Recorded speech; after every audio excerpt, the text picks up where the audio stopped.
பிராந்தியத்தில் நிலவும் காலநிலை மாற்றத்தை தொடர்ந்து கல்முனை தெற்கு சுகாதார வைத்திய அதிகாரி பிரிவிற்குட்பட்ட மெருதமுனை நீலாவணை பகுதிகளில் அதிகரித்து காணப்படுகின்ற டெங்கு நோய் தாக்கத்திலிருந்து பொதுமக்களின் சுகாதார பாதுகாப்பினை உறுதி செய்யவும் டெங்கு நோய்களின் பரவலை கட்டுப்படுத்தவும் ஒருங்கிணைந்த நடவடிக்கை மெருதமுனை நீலாவணை பிரதேசத்தில் புதன்கிழமை 11ஆம் தேதி காலை 7 மணி முதல் முன்னெடுக்க நடவடிக்கை எடுக்கப்பட்டுள்ளது.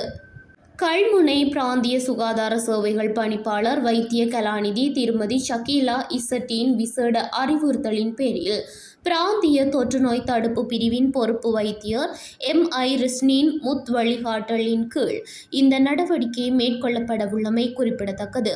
இவ்விடயம் தொடர்பில் கல்முனை தெற்கு சுகாதார வைத்திய அதிகாரி அலுவலக கேட்போர் கூடத்தில் திங்கட்கிழமை 9ஆம் தேதி மாலை பிரதி பிராந்திய சுகாதார சேவைகள் பணிப்பாளர் வைத்தியர் AP மசூத் தலைமையில் டெங்கு ஒருங்கிணைப்பு கலந்துரையாடல் ஒன்று நடைபெற்றது.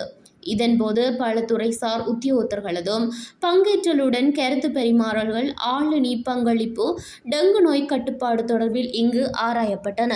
கல்முனை பிரதேச செயலாளர், கல்முனை தெற்கு சுகாதார வைத்திய அதிகாரி, கல்முனை தெற்கு பதில் சுகாதார வைத்திய அதிகாரி, சமூக நல விசேட வைத்தியர், பிராந்திய மேற்பார்வை பொது சுகாதார பரிசோதகர், பொது சுகாதார பரிசோதகர்கள், போலீஸ் உத்தியோகத்தர்கள், நுளம்பு கட்டுப்பாட்டு கள உதவியாளர்கள், மேற்பார்வை பொது சுகாதார பரிசோதகர்கள், குடும்ப நல உத்தியோகத்தர்கள், கல்முனை பிரதேச செயலகத்தின் சமூக சேவைகள் பிரிவு அபிவிருத்தி உத்தியோகத்தர்கள், கல்முனை மாநகர சபை உத்தியோகத்தர்கள் என பலரும் கலந்து கொண்டிருந்தனர். டெங்கு நோய்களின் பரவலை கட்டுப்படுத்தவும் ஒருங்கிணைந்த நடவடிக்கையில் பெரிய நீலாவணை மெருதமுனை பிரதேசத்தின் பல்வேறு பகுதிகளுக்கும் குழுக்களாக பிரிந்து அதிகாரிகள் கடமையாற்றுவதுடன் வெற்றுக்காணிகள், வீடு உள்ளிட்ட சுற்றுச்சூழல் மற்றும் கட்டட இடிபாடுகள் ஆகியவற்றை தீவிரமாக சோதனை செய்ய உள்ளனர். இதன்போது நுளம்பு பெருகக்கூடிய வகையில் நீர் தேங்கி நின்ற கொள்கலன்கள், பயன்படுத்தப்படாத டயர்கள் உள்ளிட்ட பொருட்கள் உடனடியாக அகற்றப்பட உள்ளன.